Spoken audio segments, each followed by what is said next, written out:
Imagine stealing $160 million without weapons, without alarms, and without the police even realizing anything happened for almost 3 days.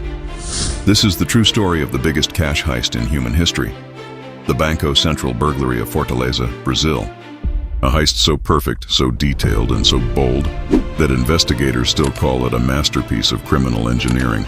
Today, we break down how a group of ordinary men pulled off the impossible, how they dug a massive tunnel, bypassed multiple security layers, and disappeared with literal tons of money, never to be recovered. Everything began in early 2005, when a small group of men rented a harmless-looking property in Fortaleza.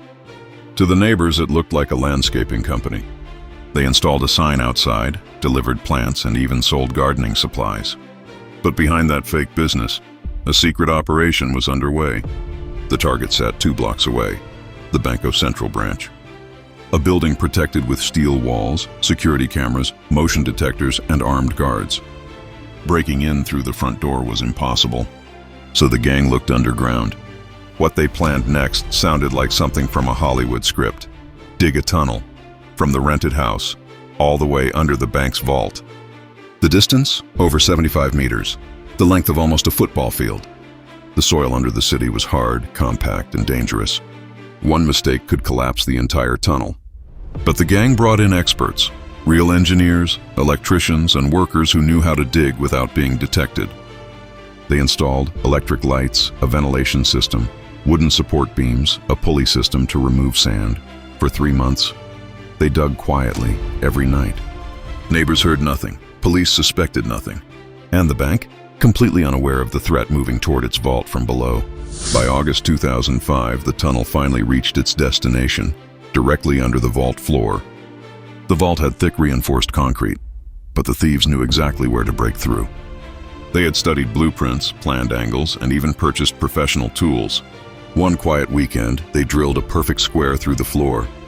No alarms triggered, because the vault didn't have sensors pointing downwards. When the thieves climbed inside, they faced stacks upon stacks of cash. But not just any cash. It was uncirculated banknotes, brand new money not yet tracked by serial numbers. This meant the money was almost impossible to trace. Inside the vault sat 3.5 tons of banknotes.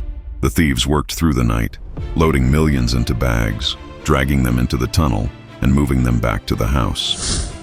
No cameras, no guards, no alarms, just silence. By the time Monday morning arrived, the gang was already gone, and the vault floor had a clean hole the size of a small door. It wasn't until hours later that bank workers realized something unbelievable had happened. They reported the loss, $160 million in cash, the largest cash heist in recorded history. When investigators entered the vault, they were stunned. No forced doors, no broken cameras. Everything looked untouched, except the hole in the floor. Climbing down, they entered the tunnel, and that's when they realized how advanced the operation was. The tunnel had lights, fans, electrical wiring, professional support beams, and a straight, perfect line to the rented property. It was a level of planning they had never seen before. The media immediately called it the heist of the century. Police launched one of the biggest manhunts in Brazil's history. They identified the leader, Luis Fernando da Costa, known as Fernandinho. He had recruited over 20 people, tunnel diggers, engineers, drivers, and money handlers. But there was a problem. Most of the money was untraceable. By the time police closed in, the group had already scattered, each taking a piece of the fortune. Over the next months, police arrested several members and recovered only a small fraction of the money. The rest, over $100 million, has never been found. And some of the key masterminds, they simply vanished.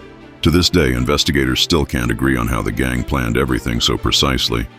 Who funded the operation? Who designed the tunnel? How did they avoid detection for months? Even stranger, the bank building had multiple silent alarms. Yet none went off. Some believe there was an inside helper. Others think it was simply the perfect crime. The Banco Central heist proves that the most powerful tool in a crime isn't force, it's planning. A fake business, a 3-month tunnel, a quiet weekend, and $160 million that disappeared into thin air. And until the missing money is found, the case will remain one of the greatest mysteries in criminal history. If you enjoyed this documentary, hit subscribe for more unbelievable true stories from around the world.